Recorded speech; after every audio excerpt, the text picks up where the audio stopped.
Shalom, selamat pagi, selamat siang, selamat sore, dan juga malam. Entah kapan kalian belajar, dimanapun kalian berada. Hari ini kita akan bahas pengantar dari kitab Yeremia. Saudara-saudari sekalian, pernah tidak kalian dengar cerita mungkin seorang anak yang muda yang dipanggil Tuhan, maksudnya untuk melayani Tuhan. Tapi waktu kalian dengar kesaksiannya dia, ceritanya dia sudah alami hal yang berat, sulit gitu dalam pelayanan. Mungkin orang yang sudah tua, orang yang sudah pengalaman pelayanannya banyak begitu. Tapi waktu kalian dengar ceritanya, dia sejak Tuhan panggil itu mengalami penderitaan, pelayanannya dia sangat sulit. Nah, apa yang dialami Yeremia mungkin mirip seperti itu juga. Sebentar kita akan lihat.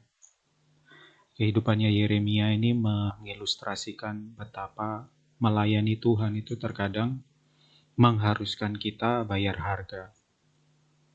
Kadang waktu kita ikut Tuhan, melayani Tuhan, mungkin bukan dalam tanda kutip kita yang dibayar, kita dapat keuntungan, tapi malah kita harus banyak mengeluarkan tenaga, kita harus banyak bayar harga. Kita yang mungkin kelihatannya seperti rugi dan tidak nyaman. Tapi begitulah pelayanan, begitulah kita hidup, menjalani panggilan bagi Tuhan. Kiranya setelah kita belajar kitab Yeremia ini, kita punya pemahaman yang baik tentang pelayanan, dan juga kita siap waktu nanti terjun ke dalam pelayanan. Walaupun kita tahu itu tidak akan mudah. Dan kiranya kita seperti Yeremia yang setia.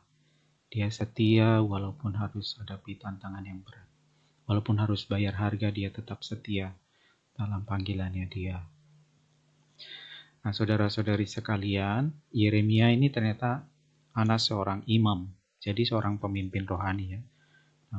Namanya Hilkia. Dan dia tinggal di Anatot, di Benyamin. Sepengetahuan kita, Yeremia ini bukan seorang imam, karena dia masih muda waktu Tuhan panggil dia. Tuhan panggil dia masih muda, bahkan ada yang bilang kalau ini masih Yeremia kayaknya remaja begitu. Waktu Tuhan panggil, dia dipanggil Tuhan untuk menjadi seorang nabi. Dan ya, itu pelayanannya Yeremia waktu itu. Walaupun dia masih muda, masih remaja waktu itu ya, mungkin waktu Tuhan awal panggil, tapi ini tidak menghalangi Tuhan untuk pakai dia. Dan ini rubah cara pandang kita harusnya ya. Siapapun dia masih muda, kadang-kadang Tuhan akan pakai dan Tuhan akan panggil mereka yang tidak kelihatan, tidak seperti terhitung begitu, yang masih muda lah, yang dibilang anak bawang, belum banyak makan atau minum air garam begitu. Tapi Tuhan bisa panggil siapa saja, bahkan mereka yang masih muda. Dan uniknya dan pasti sulit ya sebagai seorang muda, Tuhan panggil Yeremia untuk tidak menikah dan punya anak. Walaupun ini cukup sulit, ada tujuan Tuhan mau pakai kehidupannya Yeremia ini sebagai gambaran. Ini loh penderitaan yang umatnya Tuhan akan hadapi di masa depan karena ketidaksetiaan mereka. Jadi seperti orang yang tidak menikah dan tidak punya anak, sulit, dan juga seperti tidak punya keluarga begitu, punya keturunan, memalukan juga. Nah, sebagai orang yang dipanggil sejak muda, Yeremia sudah mengalami banyak kesulitan, penderitaan dalam pelayanan. Banyak perlawanan yang sangat berat dari umat Tuhan. Waktu Yeremia ini mau berdiri atas nama Tuhan, dia dipukul, dipermalukan di depan umum, dan juga berhadapan dengan banyak nabi palsu. Bahkan juga dia diancam untuk dibunuh. Dan juga dia tidak dihargai. Kata-katanya dia tidak didengarkan, nasihatnya dia tidak didengarkan. Pesan Tuhan lewat Yeremia banyak kali tidak didengarkan.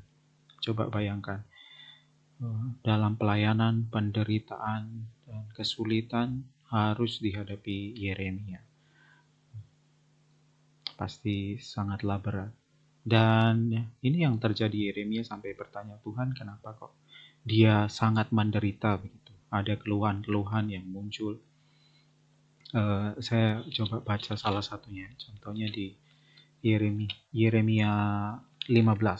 Yeremia 15 ayat 18. Yeremia bilang seperti, mengapakah penderitaanku tidak berkesudahan dan lukaku sangat payah, sukar disembuhkan. Sungguh engkau seperti sungai yang curang bagiku, air yang tidak dapat dipercayai. Jadi Yeremia mengeluh sama Tuhan, Tuhan kok saya sangat menderita, tidak berakhir-akhir begitu. Sampai dia bilang, Tuhan ini seperti sungai yang curang, sulit untuk dipercayai. Pergumulan seorang nabi dalam pelayanan panggilan yang sulit. Tapi kita lihat ya, dia punya kedekatan dengan Tuhan, dia bisa jujur, sampaikan apa yang dia rasakan. Dan meskipun kita lihat mengeluh, banyak kali kita akan lihat kalau dia juga menaruh pengharapan. Yeremia juga menaruh pengharapan sepenuhnya sama Tuhan walaupun situasi sedang sulit. Seperti contohnya di pasal 15 ayat 15. Ya Tuhan, ingatlah aku dan perhatikanlah aku. Lakukanlah pembalasan untukku terhadap orang-orang yang mengejar aku. Janganlah membiarkan aku diambil karena panjang sabarmu. Ketahuilah bagaimana aku menanggung celaan oleh karena Engkau. Jadi Yeremia tetap menaruh pengharapan, tetap berserah sama Tuhan, memohon pertolongan sama Tuhan walaupun situasinya sedang sulit. Kapan sih Yeremia melayani? Kemungkinan para ahli bilang di sekitar abad ke-7, di akhir abad ke-7 dan memasuki awal abad ke-6. Ya, jadi kurang lebih kalau lihat di situ tanggalnya, kurang lebih dia melayani selama 40 tahun.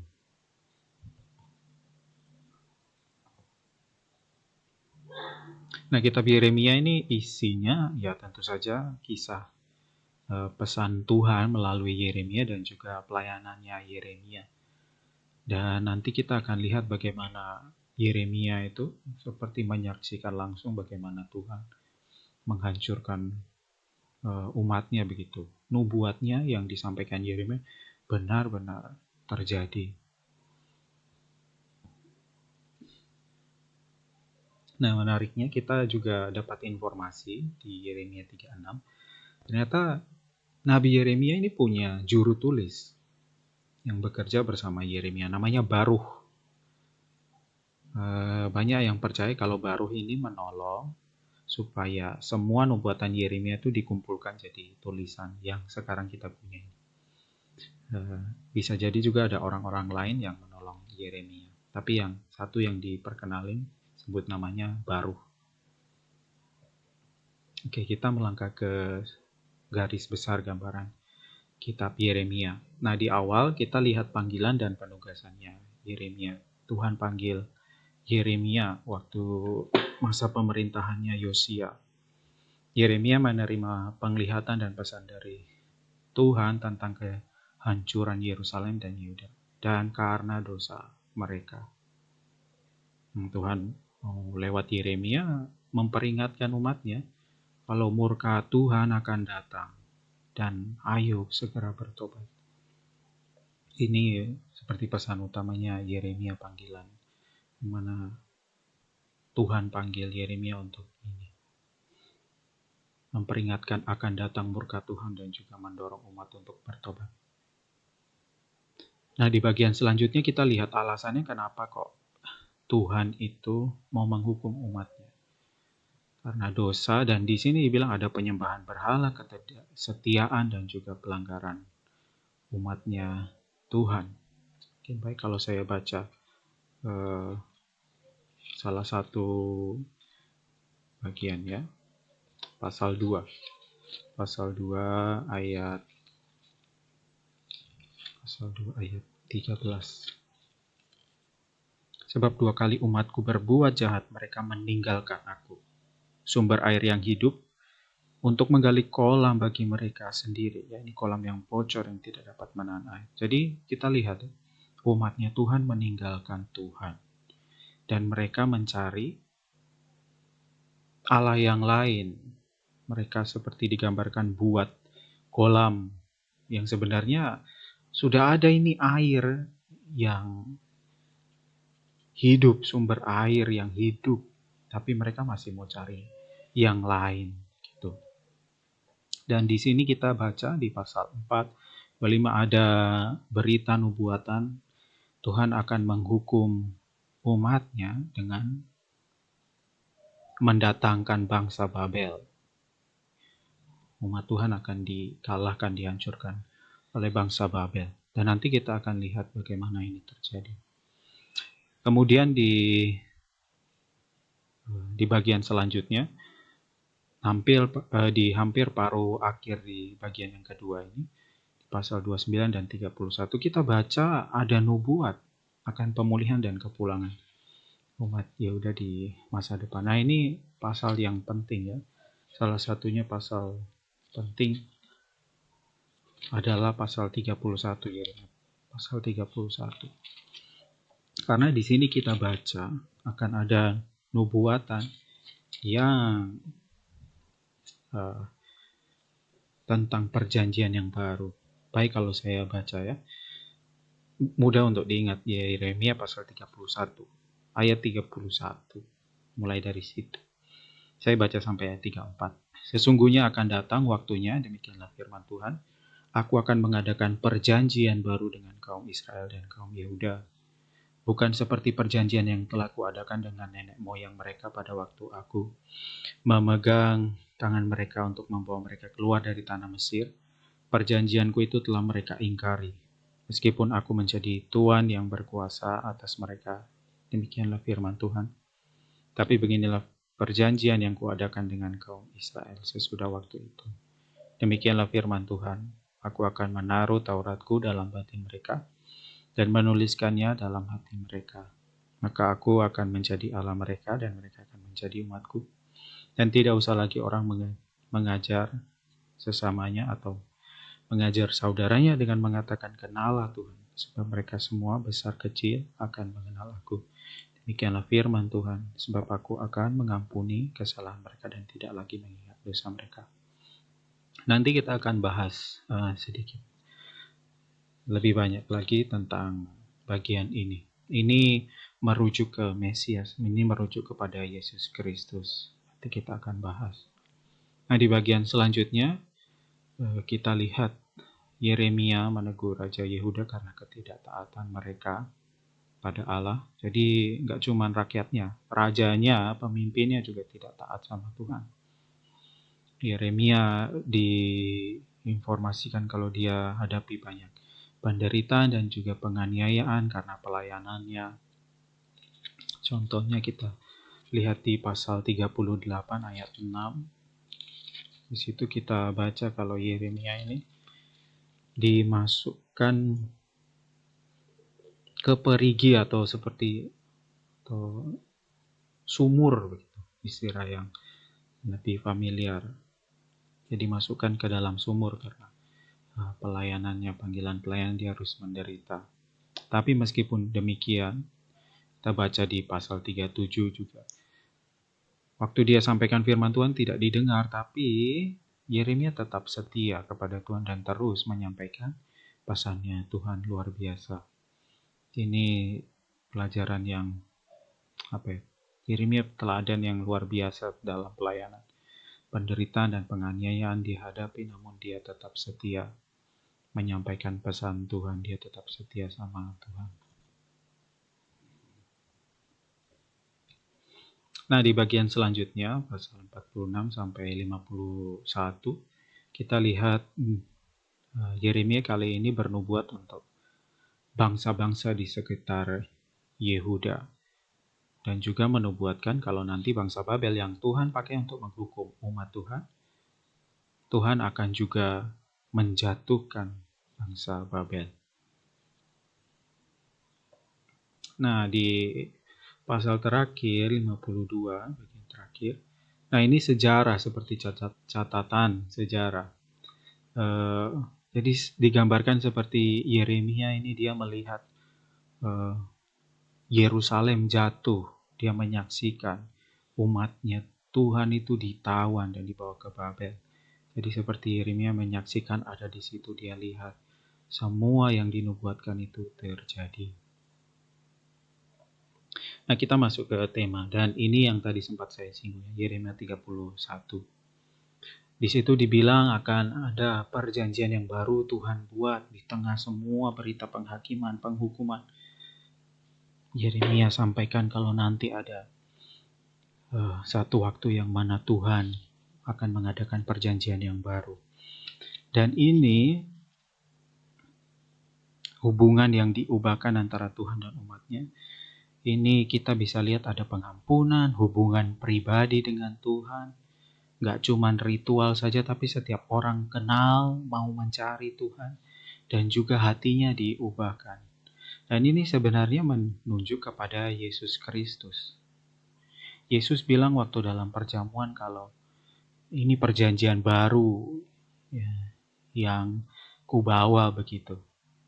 Ini perjanjian baru, bukan yang lama lagi. Waktu kita menaruh pengharapan kepada Yesus, Yesuslah Tuhan kita menaruh iman kita kepadanya, dan kita tidak lagi mendasarkan hidup dan iman kita, keselamatan kita dengan melakukan hukum Taurat. Tapi kita menaruh iman, keselamatan kita hanya di dalam Yesus Kristus. Kita ada dalam perjanjian baru yang Yesus bawa. Dan kemudian ada pengampunan dosa juga disebutkan. Ada hubungan pribadi. Tauratku tidak lagi di batu lagi, tapi di dalam hati. Orang-orang tahu, orang-orang tidak perlu diingatkan. Dan ini semua sudah dimulai dalam Yesus Kristus. Digenapi dalam Yesus Kristus. Ada Roh Kudus yang turun ketika Yesus naik ke surga. Roh Kudus diutus untuk berdiam di hati setiap orang yang percaya kepada Yesus. Ada dari dalam kita diubahkan seperti yang di dalam Yeremia kita lihat.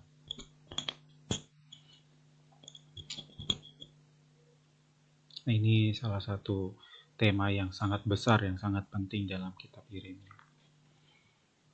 Nah, tema selanjutnya setelah tadi perjanjian baru, ada tema tentang nabi-nabi palsu. Nah, nabi-nabi palsu ini mereka yang mengaku mengatasnamakan diri kalau mereka ini juru bicaranya. Masih ingat ya, nabi itu juru bicaranya Tuhan, Yahweh.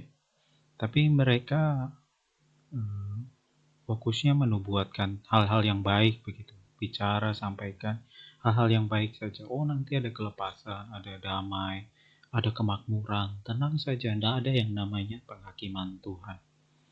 Dan ini yang dihadapi Nabi Yeremia begitu. Waktu Nabi Yeremia menyampaikan ada penghakiman Tuhan. Kalian harus berbalik kepada Tuhan. Berbalik dari dosa-dosa, bertobat dan datang kepada Tuhan. Di tengah Yeremia bicara seperti itu, ada nabi-nabi lain yang mengatasnamakan diri berbicara atas nama Tuhan. Mereka bilang dan menentang Yeremia kalau enggak, apa yang dikatakan Yeremia itu salah. Tidak ada namanya penghakiman, tidak ada kehancuran. Yang ada damai sejahtera dan kemakmuran, tenang saja. Apa yang dikatakan Yeremia tidak benar. Dan sedihnya karena Yeremia sendiri dan jumlah nabi-nabi palsu itu sangat banyak. Akhirnya ya malah dia yang dituduh kalau dia nabi palsu. Di tengah banyaknya nabi-nabi yang menentang dia. Jadi sebegitu sulitnya banyak pertentangan yang harus dihadapi Yeremia. Oke. Nah, ini ada beberapa pertanyaan yang baik untuk direnungkan. Mengapa ada kesulitan besar dalam meyakinkan orang-orang untuk berbalik dari dosa mereka? Apa ya waktu kita mau mengingatkan orang, kamu sedang buat dosa mungkin, atau Kayaknya kamu harus tinggalkan semua hidupmu yang tidak baik ini. Kenapa kok kadang-kadang sulit ya kita ditentang terkadang? Menurut saudara-saudari kenapa? Terus juga apa yang dapat Anda pelajari dari kehidupan pelayanan Yeremia yang berat? Bagaimana sikap kita seharusnya waktu menghadapi penderitaan dari kitab Yeremia? Jadi silakan kalau mau pause dan renungkan beberapa pertanyaan ini, kalau misalnya sama teman sebelah bisa diskusi juga, tanya gimana menurutmu, bisa. Nah, kesimpulan. Sebagai orang muda, Yeremia dipanggil menjadi seorang nabi dan dia memberitakan penghakiman, mengajak untuk bertobat, dan juga di tengah semua berita penghakiman itu tetap Yeremia juga memberitakan pengharapan bagi umat Tuhan. Masih ingat ya tentang perjanjian yang baru. Dan juga sebagai orang yang dipanggil pada masa muda, Yeremia sudah mengalami banyak penderitaan, banyak tekanan, banyak ancaman untuk dibunuh. Dan juga salah satu tantangannya dia menghadapi nabi-nabi palsu. Dan dia bergumul tentang itu. Dia tanya sama Tuhan, Tuhan kenapa kok saya sangat menderita? Seperti Tuhan tidak adil dengan semuanya ini. Tapi meskipun demikian, Yeremia tetap setia dengan panggilannya. Dia tetap setia menjalankan apa yang Tuhan percayakan sama dia, menyampaikan pesannya Tuhan kepada umatnya. Yeremia mengajarkan kita juga sebenarnya untuk tetap setia dalam panggilan, meskipun penderitaan dan tekanan besar nanti yang akan dihadapi dalam pelayanan. Di saudara-saudari, ini kitab Yeremia, pengantar singkat. Kiranya waktu kita belajar ini kita didorong untuk menjadi hamba-hamba Tuhan yang setia. Mungkin sekarang saudara-saudari kita masih belum hadapi kesulitan yang berat ya, tantangan pelayanan yang besar. Namun jika Tuhan panggil kita untuk pelayanan, terkadang situasi seperti Yeremia yang akan kita hadapi. Banyak tekanan, banyak perlawanan, kesulitan. Dan ya Tuhan panggil kita untuk kita tetap setia di tengah segala tantangan yang nanti akan dihadapi. Kiranya saudara-saudari sekalian juga didorong untuk terus berharap, menaruh pengharapan sepenuhnya sama Tuhan walaupun juga dalam menghadapi tantangan. Oke, demikian pembahasan dari kitab Yeremia. Shalom.